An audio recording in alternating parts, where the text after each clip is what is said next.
Donc voilà, ici, à chaque fois, il va vous dire qu'il n'a pas répondu assez rapidement. C'est pas grave, on va pouvoir le redémarrer normalement derrière. C'est pas un souci. Voilà. Maintenant, voilà, vous voyez qu'il est avec un carré noir. Quand il y a ce carré noir là, ça veut dire qu'il n'est pas démarré. Il est toujours à l'arrêt parce qu'il n'a pas pu démarrer assez vite. Donc là, on va faire un clic droit, toutes les tâches et démarrer.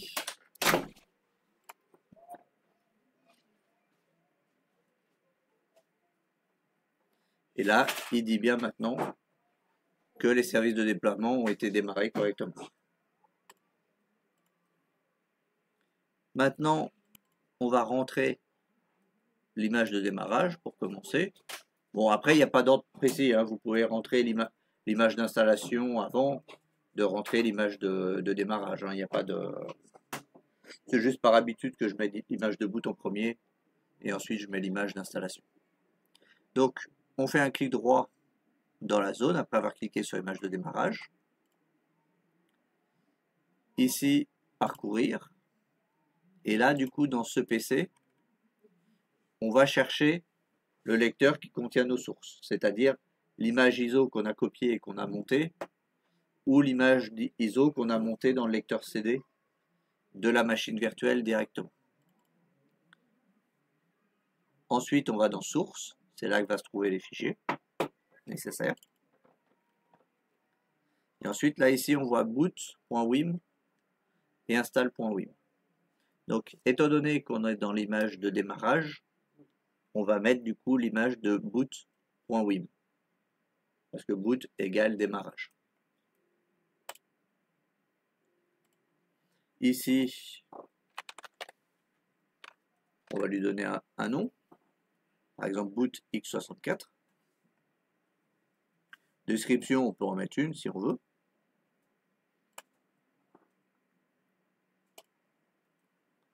Et là, on ajoute l'image. Il faut lui laisser quelques secondes qu'il extrait, qu'il décompresse et tout. La machine virtuelle, vous allez la mettre en UEFI ou en BIOS? Bah, je sais pas, on va voir. Non, on va laisser en UEFI de base, on va voir ce que ça dit. On va déjà finir le réglage. Maintenant, on fait la même chose pour l'image d'installation. La différence, c'est que là, il demande un groupe ou rangée. Donc là, on va mettre Win10, puisque c'est du Win10 qu'on va essayer de déployer. Ensuite, on fait parcourir, on va au même emplacement. Sauf qu'ici, on va choisir du coup install.win.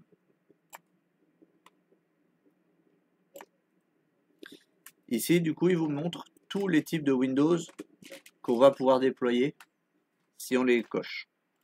Donc ici, on va tout décocher, sauf les Windows 10 Pro. Bon, allez, on va mettre juste, allez, on va juste mettre le Pro et le Pro N, histoire d'en avoir deux dans le choix. Mais sachant que de toute façon, on va utiliser que le Windows 10 Pro dans tous les exercices qu'on va faire avec le Windows. Donc là, bah, il nous refait le listing des images sélectionnées pour être sûr qu'on ne s'est pas trompé. Et là, on le laisse quelques secondes pour ajouter les images.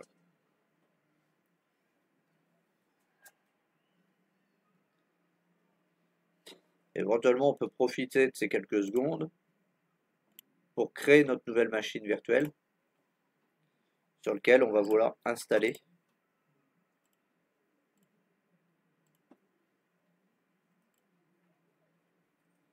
notre Windows. Voilà. Là, c'est ajouté. Donc, normalement, on est bon, puisque on peut revérifier en faisant un clic droit sur le serveur et propriétés. On peut revérifier surtout la réponse PXE si on ne s'est pas trompé.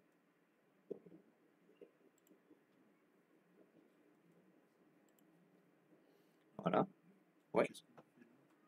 là, j'ai juste été montré qu'on pouvait revérifier du coup la réponse PXE après, si jamais on s'est trompé en cours de route. C'est-à-dire vérifier la réponse au PXE. Voilà. On fait un clic droit propriété et réponse PXE. C'est pour être sûr qu'on est bien sûr répondre tous les ordinateurs, à tous les ordinateurs clients. Parce que des fois, on peut aller trop vite, on s'est dit, zut, j'ai oublié de changer la réponse parce qu'on a cliqué un peu vite. Et du coup, c'est pour montrer qu'on peut rectifier quand même les choses. Ça s'est déjà vu, des fois, à la fin, il y en a qui allaient un peu vite et ils cliquaient sur suivant trop vite et par défaut, ils étaient sur un ne répond à aucun. Et après, ils disaient, ah, c'est bizarre, ça répond pas, ça marche pas. Forcément, c'est pas comme s'il n'était pas actif, en fait. Donc, ça peut être intéressant de le mettre dans un premier temps, pendant qu'on est en train de faire le serveur et mais qu'il est quand même relié au serveur déjà existant. Pour éviter que si quelqu'un fait une demande de PXE, qu'il n'arrive pas forcément au bon endroit ou sur le bon serveur PXE. Mais si on n'a qu'un seul serveur qui fait PXE, on peut le cocher si on a fini. Voilà. Maintenant, pour le lancer, pour le tester, même si après ceux qui avaient essayé hier, il y avait des soucis, on va sur une nouvelle machine virtuelle. Là, on n'a pas mis d'ISO du tout. On peut le revérifier, on voit que le CD, si on va sur le CD, on voit que l'ISO, c'est pas coché. Et là, on va faire Power On, tout simplement directement. Donc ici, ce message-là, si vous avez lu ou pas ce que j'ai marqué hier, c'est que là, il essaye de charger l'autodetect. En fait, l'autodetect, c'est le CD de la machine physique. Sauf que là, il dit qu'il n'arrive pas à le connecter, puisqu'en fait, c'est normal, il n'y a pas de lecteur CD sur ces machines. Donc c'est pour ça que vous avez ce message d'erreur. Donc là, si vous êtes sûr que vous voulez pas vous embêter avec l'autodetect, vous faites non. Et donc là, voilà. Et là, vous voyez qu'il a affiché une adresse IP et l'adresse IP qui a été donnée par le serveur DHCP. Ouais. Dans la vraie vie, une machine qui n'a pas d'image. Ouais. Comment elle a détecté le... Bah justement, le PXE, en fait, il demande à... Et c'est la carte réseau directement sans passer par le système qui demande une adresse DNS, DHCP. Le PXE, c'est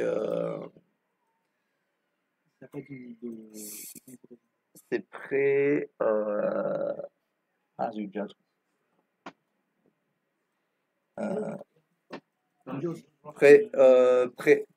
Pré-environnement Ethernet. C'est-à-dire qu'en fait, c'est un micro-programme directement dans la carte réseau qui est capable de demander une adresse IP avec un protocole particulier. Et si justement il y a un WDS qui tourne, il va reconnaître ce protocole. Parce que là, en fait, du coup, tu parles d'une image qui a le disque, il est vierge. Ouais, ouais. Machine... Et ben justement, en fait, du coup, après lui, là, ce qu'il est en train de faire, il est en train de copier des fichiers du serveur vers ton disque dur. L'équivalent, en fait, de la clé de boot de Rufus, sauf que la clé de boot de Rufus, elle est sur le réseau. Sans cette exploitation, il peut être dans un réseau. Oui. Parce que justement, avec le protocole PXE.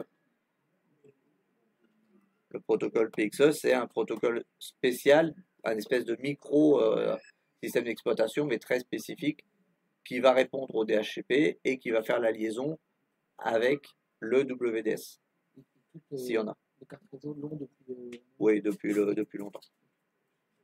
Le PXE, ça fait longtemps que ça existe. Après, attention, juste chez vous, des fois, votre ordinateur physique, sur un ordinateur classique, le PXE n'est pas forcément activé par défaut. Le mode PXE n'est pas forcément activé par défaut sur la carte mère. Et si une entreprise, on va dire, il veut faire un déploiement de 40 machines, en général, ils font quoi comme déploiement? WDS, 40 machines, c'est WDS. Une dizaine de machines, tu peux y aller au clonage. On va voir aussi à un autre moment. Le clonage. Mais 40, non, en général, tu y vas au WDS. Okay. directement. De 3, De 3, tu peux le faire au clonage, ou en fonction, s'il n'y a pas trop de logiciels, tu peux le faire à la main. Même. Si tu as 3 machines et que tu as juste les logiciels standards que tu peux installer en masse, tu as aussi vite fait de lancer tes 3 machines à la main, l'une à la suite des autres, dès que tu peux récupérer ta clé, ou 3 clés simultanément. un technicien de base, on va dire. Mhm. Il y a 6 machines à faire. Est-ce que c'est lui qui déploie ou c'est un administrateur? Non, c'est un technicien de base. Il peut le faire, ça? Oui, il faut juste qu'il ait un compte qui soit autorisé à donner le WDS pour faire la liaison. Mais un technicien de base peut le faire. Il Parce peut que le- tout est réglé. Lui, il a juste en gros, le technicien de base pour le faire, si le WDS est déjà réglé, par défaut, il a juste à appuyer sur Entrée quand la machine boot. Ok. C'est tout. Et à suivre 2-3 informations. Et puis, non, ça, le déploiement de WDS, ça, c'est un truc qui est vu en TI. C'est vu en TI, ça. Oui, c'est pour ça que je dis que du coup, c'est des opérations WDS qui peuvent être faites même par un technicien classique. Par contre, c'est plutôt justement le TSSR qui va préparer le serveur WDS avec éventuellement les bonnes images et tout. Il va pas le mettre en place. Il va pas forcément le déployer, même s'il doit savoir le déployer quand même au besoin. Mais c'est plutôt lui qui va le mettre en place. Donc là, on choisit les paramètres régionaux, classiques. Ici, par contre, il faut mettre un administrateur du domaine ou un administrateur autorisé à déployer le WDS. Donc ici, il faut faire attention au format.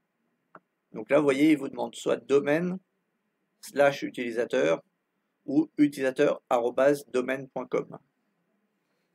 Alors, attention, avec par contre la façon dont je vous ai fait créer les utilisateurs, il ne va pas reconnaître par défaut le utilisateur @votre domaine.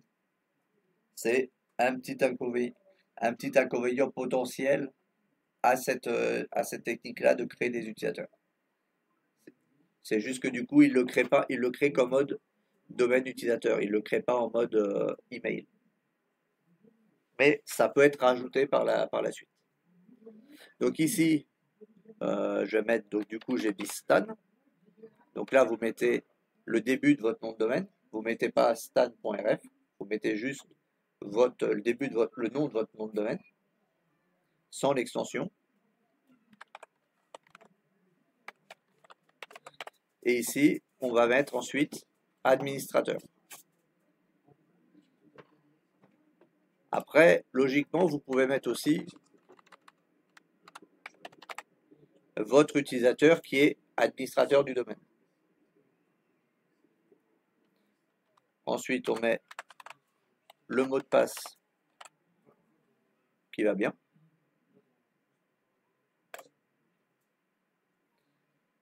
Si le mot de passe est bien reconnu, vous arrivez à ce menu-là. Et là, il vous montre toutes les images que vous avez droit d'installer avec ce serveur WDS. Toutes les images qui ont été configurées. On aurait laissé toute la liste tout à l'heure. On aurait trouvé tous les Windows 10.